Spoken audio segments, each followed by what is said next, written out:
Hello, everyone. Welcome back to Ethics TV. And today I'm honored to be joined by someone who's actually been honored by the late Queen. And that was in the 2014 Queen's Birthday Honours List. This is Professor Gergeraus, OBE, I should say. And his bio is in the description beneath and all his links. So I won't bore him by going through a massive introduction now because his fame and notoriety goes before him, especially the description of the Jean-Jacques Rousseau meets Willy Wonka, as which is probably I got the love child of Malcolm Gladwell and Lenny Kravitz, which I'm not certain whether or not has the same prestige as yours, Ger. But tell me, what is keeping you interested, busy, and active nowadays? What's the most exciting thing that's going on for you? Well, the most exciting thing, certainly work-wise, is that hasn't changed over the last 40 odd years. It's about understanding more and better how we can serve all children, particularly those who are disadvantaged, and provide them with a personalized education that allows them, in a sense, to climb their own scaffolding as high as possible. And that's never changed. I was approached by Routledge some years ago to essentially write a professional autobiography. So that came out last April, and in a sense, it's a book full of stories and examples of how how we can work with children, their families, and communities in order to give them the best, rather than treat them as one size fits all.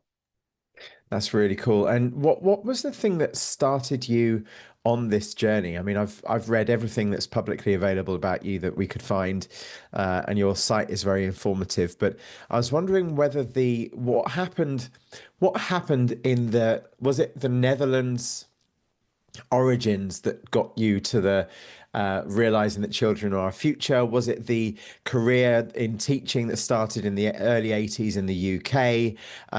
What was the genesis of this focus? Did it start with your education and then move towards being a senior inspector and the education director and so forth? What was the origin of it all?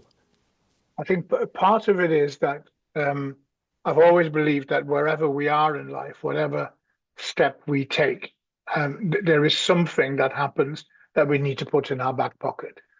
Whatever happens to us, we need to learn from it. Otherwise, I'm not quite sure why we're engaging in it. So from the early days in the Netherlands, from as a child with my granddad to my German teacher, who I became a German teacher because of my German teacher. And in a sense, I think that goes back to that description of Willy Wonka and Jean-Jacques Rousseau. I love it, and if I had an office door, I'd put it on my office door because it says so much more than director or principal. Because what we put on our doors is what we do rather than who we are. And I have this interest in who our children are. And as I became a teacher, and then can my career progress, I increasingly, I suppose, discovered that actually we don't know our children at all beyond the grade, beyond their attainment grade, beyond their attendance percentage, whether they have been excluded or not. We don't know them at all. And it was really only when I'd set up the Children's University and then started working globally for Kidzania that I started to think much more about the difference between education and schooling, and also to think much more about the difference between data and insights. And some of the research I did globally through Kidzania and the Children's University gave us insights into children that you can't get from elsewhere. So my message now to governments and all sorts of people is look elsewhere for the information. Be courageous, right? The grade tells you nothing. And so that's one side of thing that happened. And then the other thing is that I was trained as a secondary school teacher, and I discovered this sounds really obvious with hindsight, but I discovered that all the things that happened to children and all the problems that occurred always happened earlier. Yeah. But what we did in our system, because we have 5-year governments and therefore we have 5-year cycles, we stuck on plasters that lasted for 5 years onto 14-year-olds, for example, rather than go back and say, well, who were they when they were 2 years old? Where did they grow up? Who were their role models? What were their circumstances? And so this bizarre thing that we have in most Western countries, where we invest far more into 15-year-olds than we invest into 2-year-olds. We don't build houses like that, do we? What we do with houses is immensely strong foundations so that we can build really high. What we do in the schooling of our children is we build on quicksand. And somehow I don't think that's very clever. So that kind of coming together of things, and I suppose, and I'm still learning as I'm going along now, and I enjoy that. So It's an interesting point, isn't it?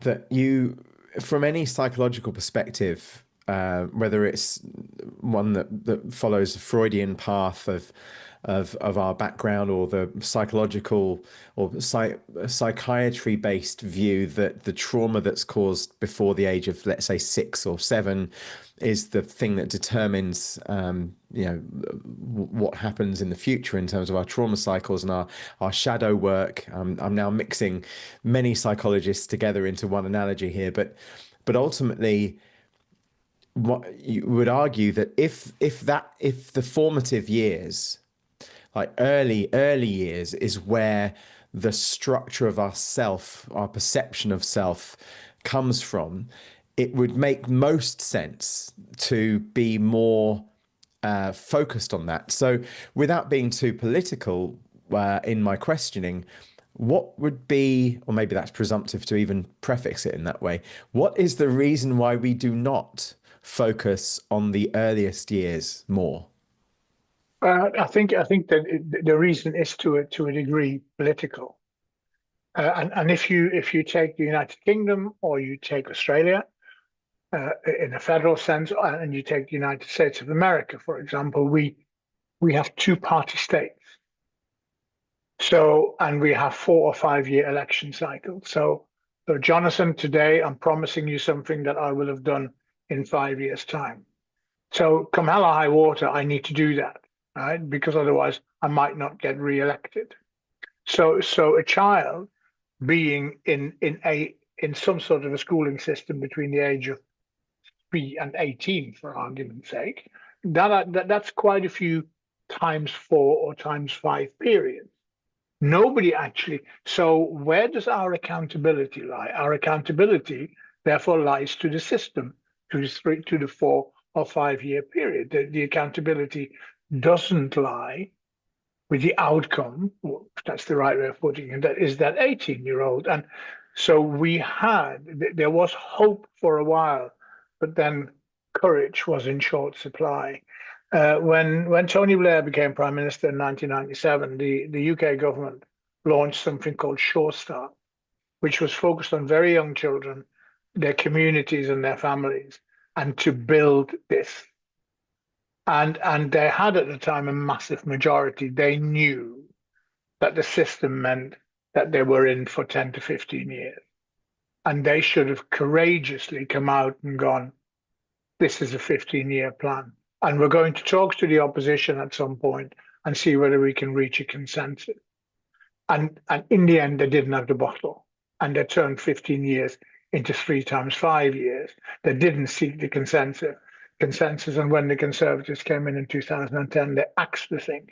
And in a sense, what this, I mean, forgive me stereotyping here now, but they focused on the poorest of communities in the first instance, the communities that were poor, that were educationally poor, that were socioeconomically poor, that were poor in terms of role models very often. And they had understood that the 2-year-old who grows up there becomes the 18-year-old who is imprisoned. It's the same person. It's not somebody else. And they had understood that. And so lack of courage and political systems allow us not to. We are accountable to the child in the end. Somebody needs to get their head around that we're not accountable. This is not an economic decision. This is not a political thing. If we as a society decide that we want the best for our children, then we're not accountable to the government, but we're accountable to those young people. Have I done right by you, Jonathan McDonald? You are 18 years old now. And the answer should be yes. Yeah. And so we're failing, right? You're right. I struggle to see if I was to steel man, let's take the Blair 97 government and with a potential 15-year plan or a bipartisan plan or tripartisan plan that transcends political parties and agenda to make a societal plan that supersedes what could be weaponized for voting. I'm trying to steel man. One could say lack of courage. So let's go behind. Let's look ontologically to that.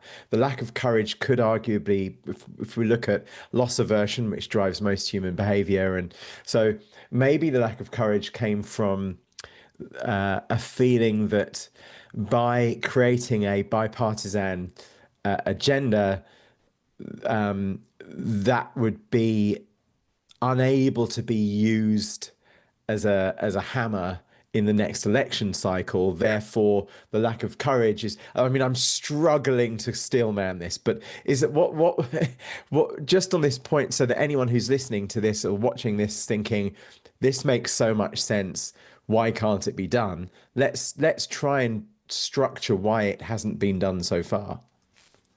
Because politically, at least, we are risk averse. Nobody, and I think, and the interesting thing is, now in the age of social media, we are totally risk averse because one comma in the wrong place and oh my word, right? I mean, let's just take technology as an example. So I am by trade a German teacher originally. So when my youngsters, all those years ago, 40 years ago, were writing letters to their pen friends in Germany, which took a week to write, and a week to get there, and a week to be read, and a week to be replied to, and a week to get back. And they had no email trail kind of system, so you'd completely forgotten what you wrote in the first place. So whilst they were cool, they're not that cool. Nowadays, I would have my youngsters on WhatsApp groups first thing in the morning with their mates in Germany. Right? Now, so think of the possibilities, the positivity that can sit behind technology in teaching, yeah, and the good that we can do with it. Nothing gets mentioned by nobody, no Secretary of State, nobody. The only thing we hear is risk averseness. Oh my goodness, there are bad people out there. Oh my goodness, we must safeguard it. Of course, we must safeguard this, right? And my analogy is always about driving a car. We invented the car. It wasn't very safe. We put seat belts in, courtesy of Volvo and many other things, and we kind of got better at it. And it still goes wrong sometimes. And with technology, we will take a similar path. But what we must never do is blame the car for drink driving. Just like we can't blame technology for poor behavior. But we must get excited about it. And I use it in the book as an example. I'm so old, I learned to write with a dip pen in school. I almost like a cheap version of a fountain pen. And when the ballpoint pen came along, a new piece of technology, there was an outcry because we were all going to be lazy and terrible, and the world would come to an end. And this was the end of schooling as we know it. The next time I encountered that was when the calculator came along, because no child would be able to go to the corner shop again. Little did they know that they're all tapping these days and all that kind of stuff, right? So our attitudes to change lacks courage and actually lacks conviction. We have to welcome these things. The question becomes, for me, about the technology side of things. The internet has the potential to be the single biggest democratizing factor ever invented. The fact that it isn't is our biggest educational failure. The fact that equity was not addressed through this. Yeah. So what happens during COVID in the UK? You have a Secretary of State for Education, Gavin Williamson, driving around giving out laptops to children who have got no internet connection at home. It was bewilderingly stupid. And that's where we're at. So again, there is a lack of vision, there's a lack of courage, there is a risk averseness that is unhealthy, and there is no focus on the child. We do not know our youngsters. Yeah. And that's where that keeps coming back to. So all I would say to your viewers is my favorite quote from my favorite book, The Little Prince, Antoine de Saint-Exupéry. And the quote is, "All grown-ups were once children, but only few of them remember it." Try harder, right? Because actually, if you put yourself in the shoes of the youngsters, understanding what I've just said, I think is really straightforward. Yeah, But we stand in the wrong shoes. Yeah, I think it's completely straightforward. I don't think that it's I mean, one of the things that I found the most amazing about meeting people in the Home Office in the UK and various different government offices around the world is when I first arrived in my early 20s into a scenario where I happened to be speaking to someone from the Home Office and the Department of Education's what was DFES. I thought up until the hour before I met this person that I would be meeting an expert at education and skills and culture and society. And then I immediately had my illusions shattered and have consistently been having those illusions shattered by realizing that the people who are making decisions that impact tens of millions of people are not, it's not only that they do not prioritize society in the way that I thought that they did, it's that what they are prioritizing is in no way beneficial. So it was a double whammy.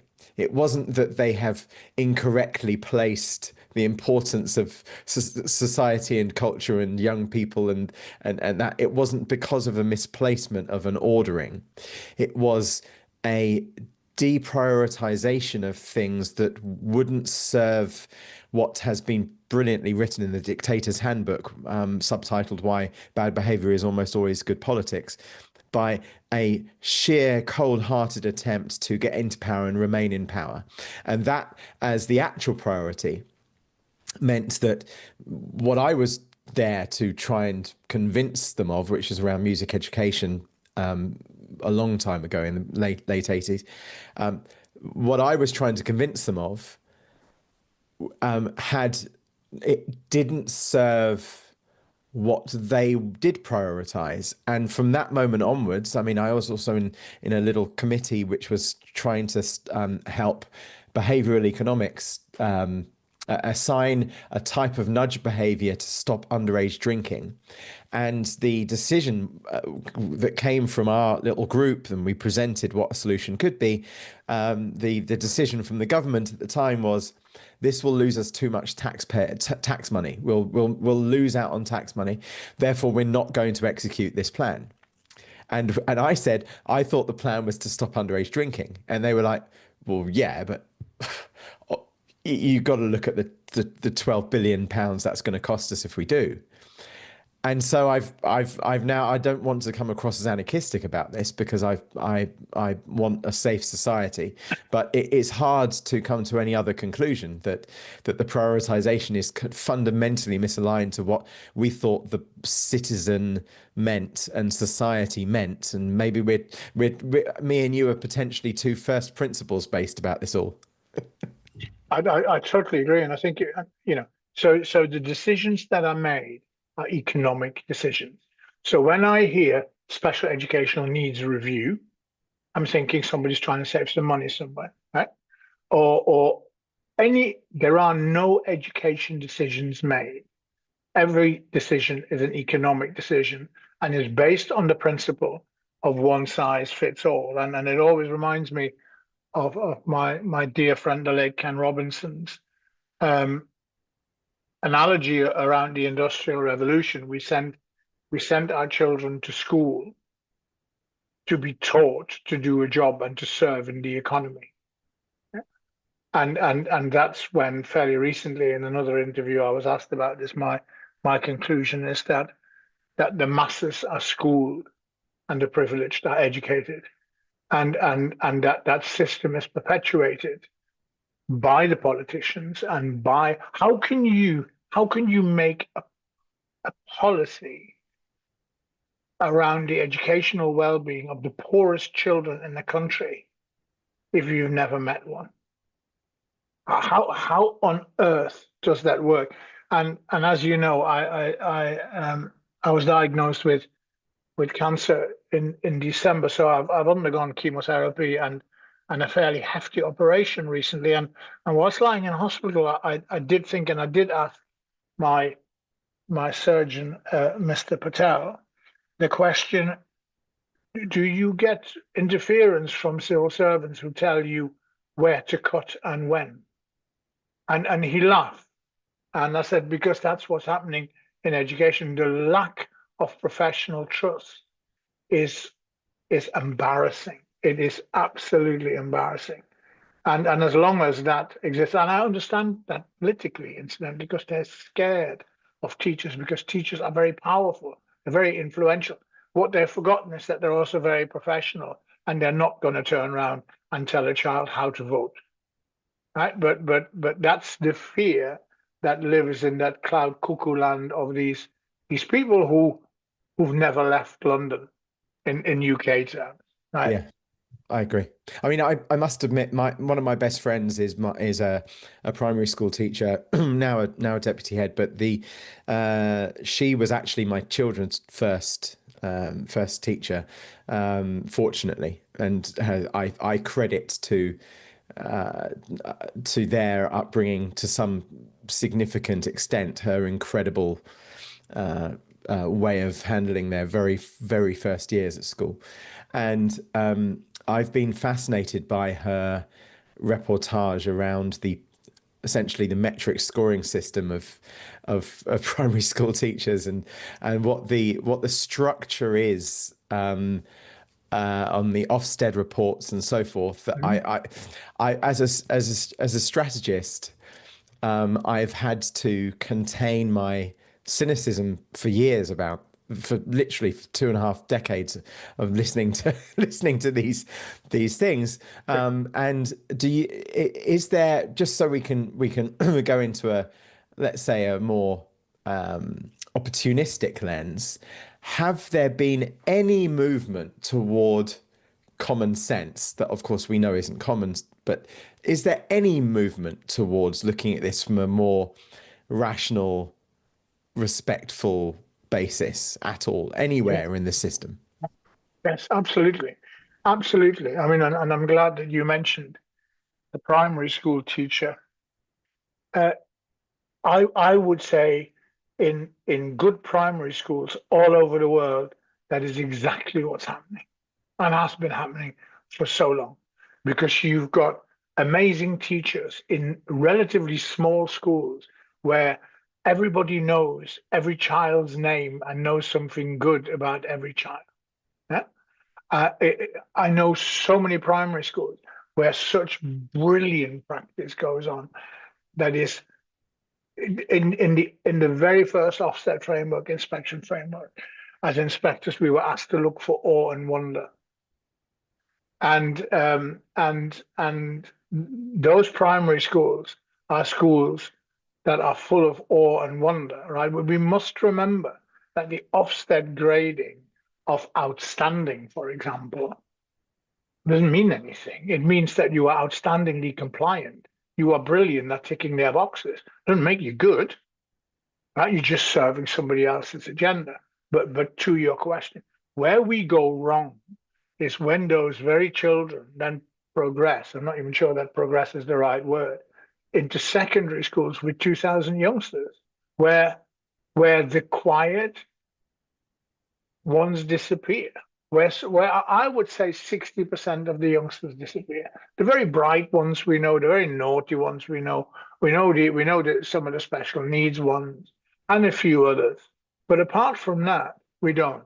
So we need secondary schools. I was once asked the question, what is an optimum size school?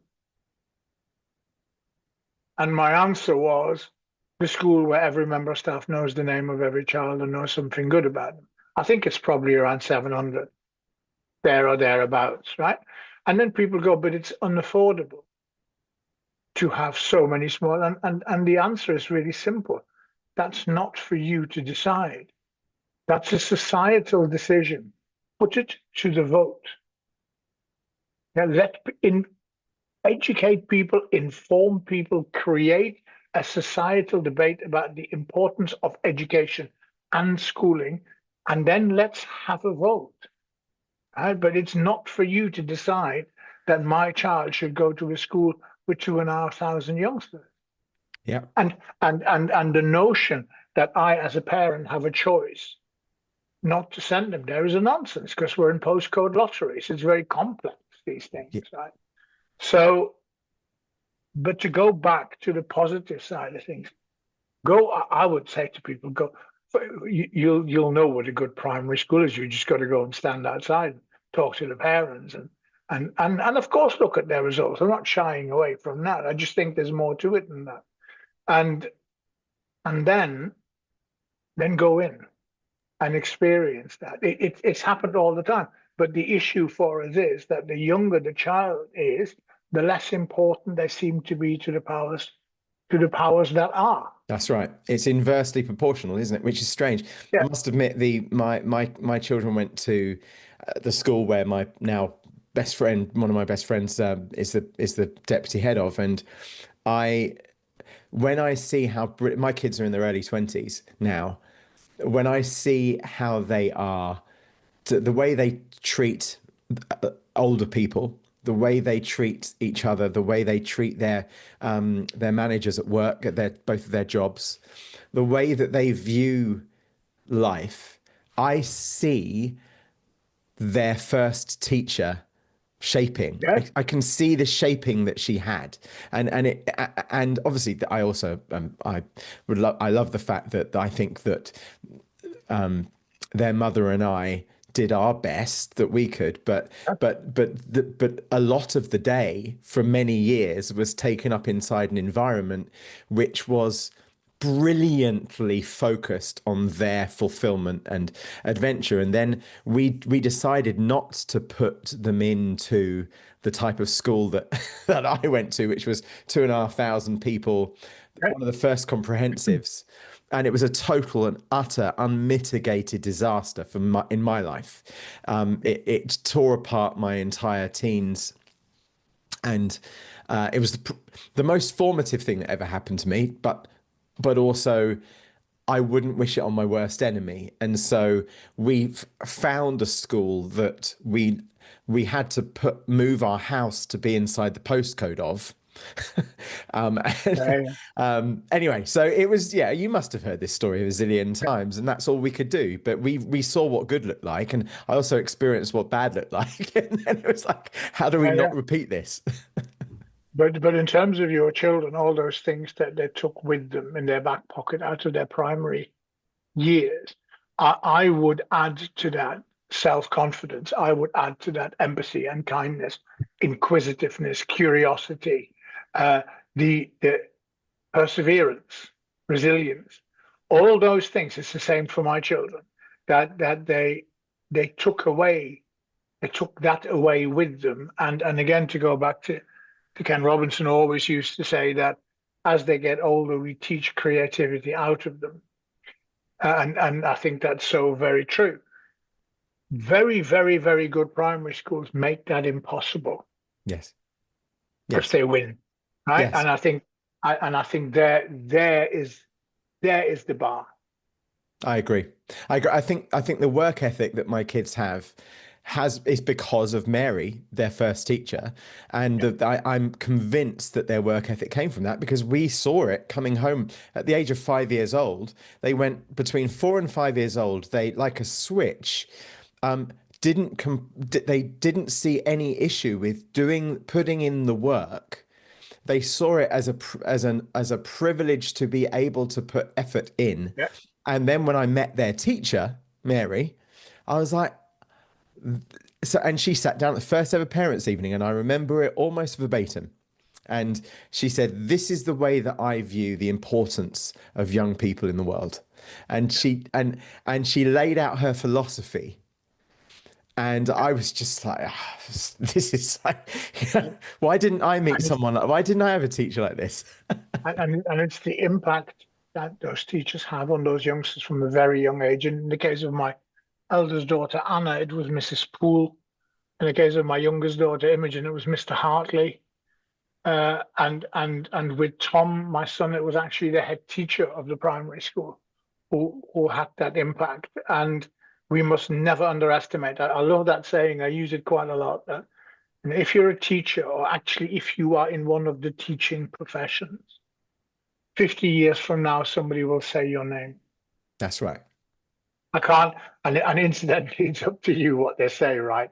but on the positive side, there is no greater reward. And I say my German teacher's name 50 plus years on, and I was very fortunate to be speaking at a large conference in Kuala Lumpur some years ago. And I was giving the keynote address, and I walked into the main auditorium, and there was somebody else speaking. And I was just at the back, and then the guy who was speaking stopped his speech and turned around and said, "Ladies and gentlemen, the reason I'm here today is because of the man who's just walked into the auditorium." It happens to us. When it actually happens, it is immensely moving. I remember crying, right? But even if you don't witness it, trust me, teachers, teaching profession people, it happens. And I dare say, if I were a betting person, it happens more to primary school teachers than it does to secondary school teachers. I think you're right, and I think I know that that's the case with me, and I know it's the case with my kids and their. I think they talk about Mary weekly, if not more, and they're now mid-20s, early to mid-20s, and so they're 20 years on, and I think that another 20 years time they'll be saying the same thing. Yeah. It was formative, and with a capital F. Gareth, I'm so appreciative of this call. I will do everything in my power for the content of this to be as widely distributed as possible. I feel this is one of the most important. I think this is maybe episode 36, 37. We've had maybe 500,000 viewers, but we've spoken a lot on Ethics TV about technology and ethics, but if we go back to first principles, the people that will make the next technologies, the people that will be the leaders of the next companies, and the people that will lead our next governments are young people now. And so just in logical order, the most important ethical topics that we need to speak about is the ethos of how we view our education systems, because the moral arbiter of what's right and wrong in terms of educating the young determines the shape of our entire society. And so I can see the importance of this. It's been brilliant having you. And it's interesting, isn't it? Because we also need to look. I said it about Insights for Answers somewhere else. I set up many years ago the links between the city of Manchester in the UK and the city of Bologna in Italy, and Bologna won. I mean, I love Bologna. I've been going for so many years now, and the region around Bologna is famed for its car industry. The top cars are designed there, and I was very fortunate to be taken around the Lamborghini factory at one point as a treat, and they had an enormous. This was the technology at the time. Had an enormous set of filing cabinets.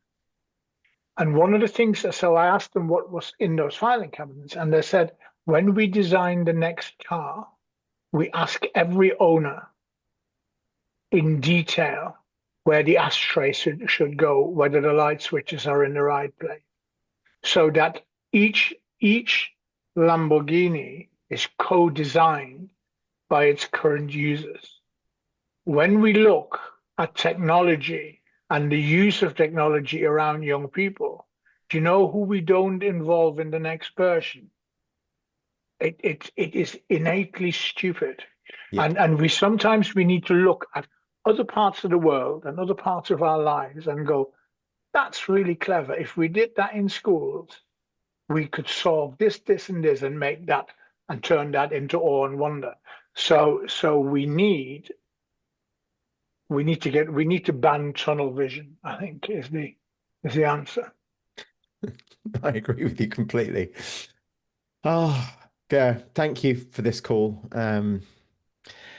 Yeah, I don't know what to say other than thank you. And this should be loudly and broadly distributed. So I'm going to do my bit. And anyone who's watching and listening to this, please do go into the description of this episode.